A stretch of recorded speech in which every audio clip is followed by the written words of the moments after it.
Good morning, gardening friends. It's Monday. It's time for an update here. Wow. I thinned the lettuce, and for a couple of days it kind of looked like maybe I overdid it, but I got a couple of really big heads there. And what we're discovering about the taste of the lettuce, the taste of the lettuce is very similar, but the Simpson doesn't seem to hold quite as long when you have a bunch of it sitting in the refrigerator.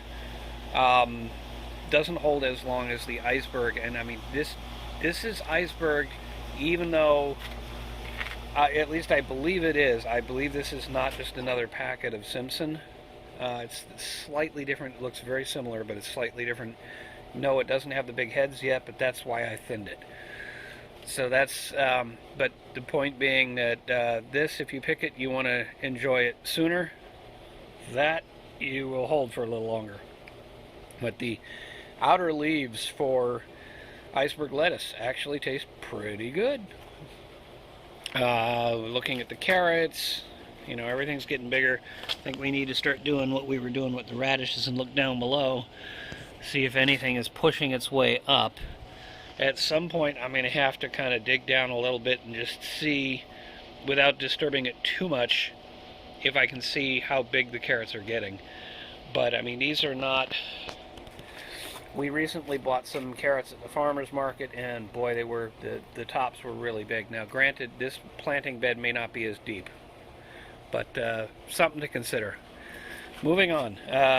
Watermelon are doing good. I got all 4 of the new sprouts. That's good news. Nothing else in the nasturtium. The spinach is getting bigger, although it's an interesting growth habit for spinach. I'm not used to that. Cucumbers, I don't see any fruit or anything yet, but I mean, look, this is just, it's growing across here now. This plant just wants to keep getting bigger, and okay, I do have one of these little tendrils now, so it's like it wants to climb. I really need to figure out some stakes. I'll probably have to go out later today and do a little shopping. Either buy some wood to cut myself or figure out if I can get some stakes for a reasonable price. Remember, I am the budget gardener. The Swiss chard doing good. The other cucumber, wow, I'd forgotten how big cucumber could get, so I'll have to remember this for next year and just deal with it this year. What I may end up doing is building a sort of a cage and letting it just kind of grow up and get a little bit more bushy so that I still have room for the other plants so they don't get crowded out. Because, look at this. This is just going to take over the Swiss chard, and I want the Swiss chard too. So, I may have overdone it. Look at the corn. Doing nicely. Look at the bean climbing up. Interestingly enough, it looked like it had fallen off, but now it looks like it's climbing again. And I've got flowers on that bean. What's happening with the other? Yeah, the other bean is now coming out this way. So I may need yet another stake for that bean. They haven't grabbed on to the corn as far as I can tell, which was what I was kind of hoping they would do. And nothing on the acorn squash. But the other squash plants, the other beans, the other corn, all doing nicely. I'm just not going to worry about the corn anymore. I think I have enough plants now. Look at that beautiful, oh, what is this one anyway? I've forgotten what I planted. Is this the, this is the patty pans. It looks like I got one really big plant, one really little plant to the left of it. But that's doing good, and the extra bit of carrots in the back there are doing well, which reminds me, how are my radishes doing? Yeah, you see, they're slightly crowded by the lettuce, but we're getting radishes coming. So, all looking good here. I'm assuming there's not a huge amount of change in the back. So, let's just kind of jump into what I want to get done today in the garden, and then I've got another project I got to get to.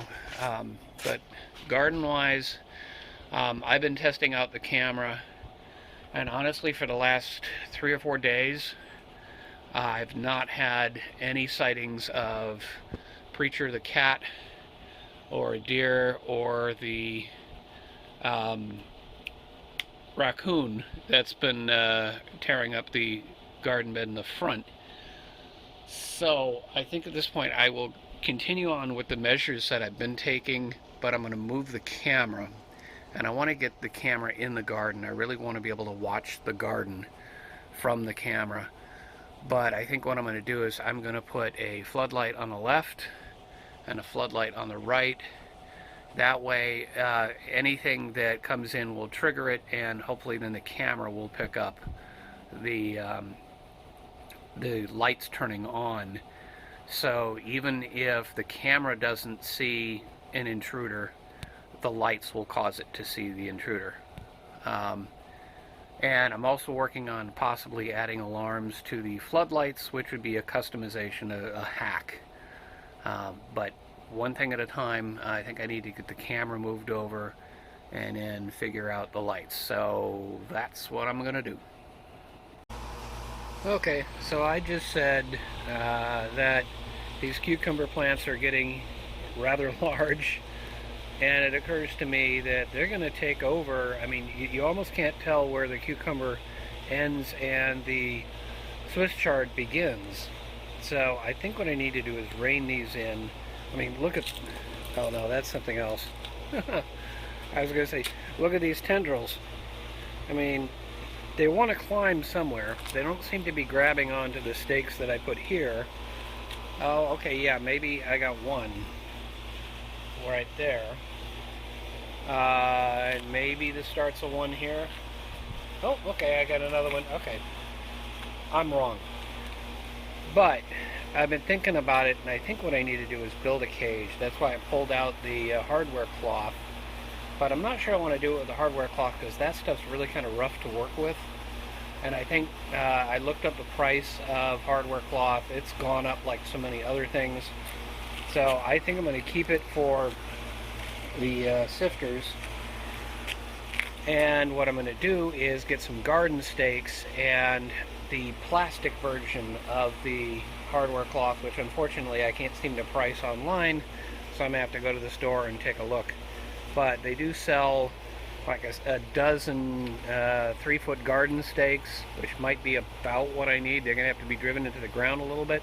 So I'm going to take a few measurements and try and figure out what I'm going to do here.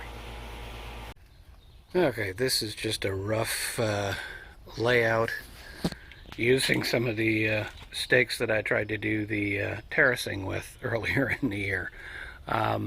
I don't have a lot of stakes that are the right height to match this, so you have to use a little imagination, but ultimately what I settled on was it's going to be about 30 inches tall.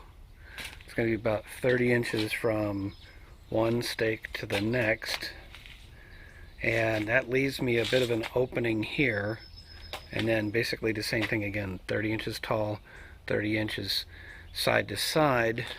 So I've got just enough room to kind of get in here and try and get to the Swiss chard, and I haven't completely decimated the spinach here. I'm leaving a little bit of a gap in the back in case I need to somehow get around. And also I don't want the heat of the wall to create a problem. So then ultimately I think what I'm going to do is I'm going to put the mesh coming up and going over the top and then back down again. So hopefully that makes some sense.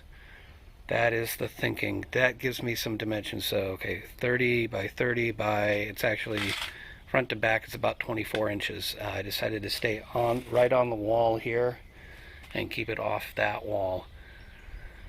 So that should give these plants with their little tendrils a chance to climb.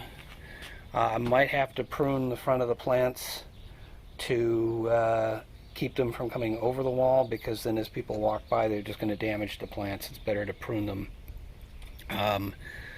Yeah, and also while I was looking at it, I spotted, where was it?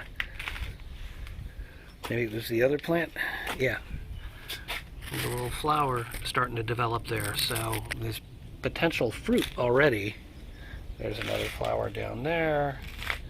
There's probably a whole bunch of, yeah, I can see another one there.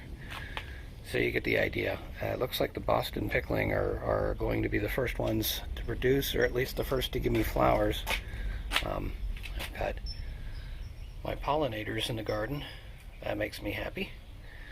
As long as they don't sting me while I'm working, I'm try not to bother them, but that's kind of the game plan. Let's see if I can find all the parts I need for a reasonable price and get this put together.